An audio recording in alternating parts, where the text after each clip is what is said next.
بسم اللہ الرحمن الرحیم۔ السلام علیکم۔ حضور صلی اللہ علیہ وسلم کے اخلاق اور حلم کا عظیم واقعہ۔ حضور صلی اللہ علیہ وسلم کے اصحاب یہودی پڑوسی تک کو ہدیہ دیا کرتے تھے اور بیماری میں اس کی عیادت کیا کرتے تھے۔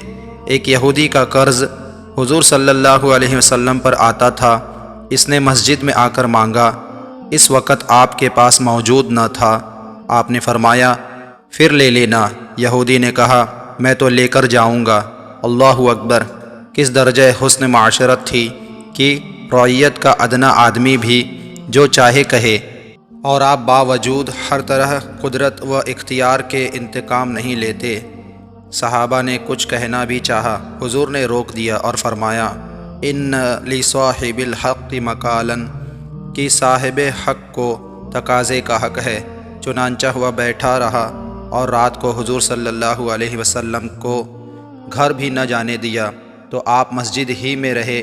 صبح کو نماز پڑھی۔ یہ حال دیکھ کر نماز کے بعد اس یہودی نے کہا میں نے تو رات میں پڑھا تھا کہ نبی آخر الزماں کہ یہ صفات ہے۔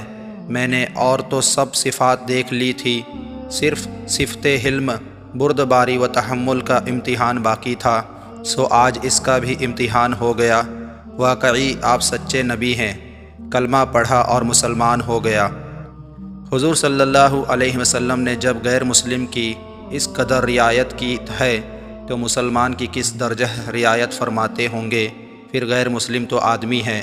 حضور نے جانوروں پر بھی رحم کرنے کا حکم فرمایا ہے اور ان کے حقوق بھی بیان فرمائے ہیں کہ جانوروں کو زیادہ نہ مارو، بھوکا نہ رکھو، تحمل سے زیادہ کام نہ لو، زیادہ بوجھ نہ ڈالو۔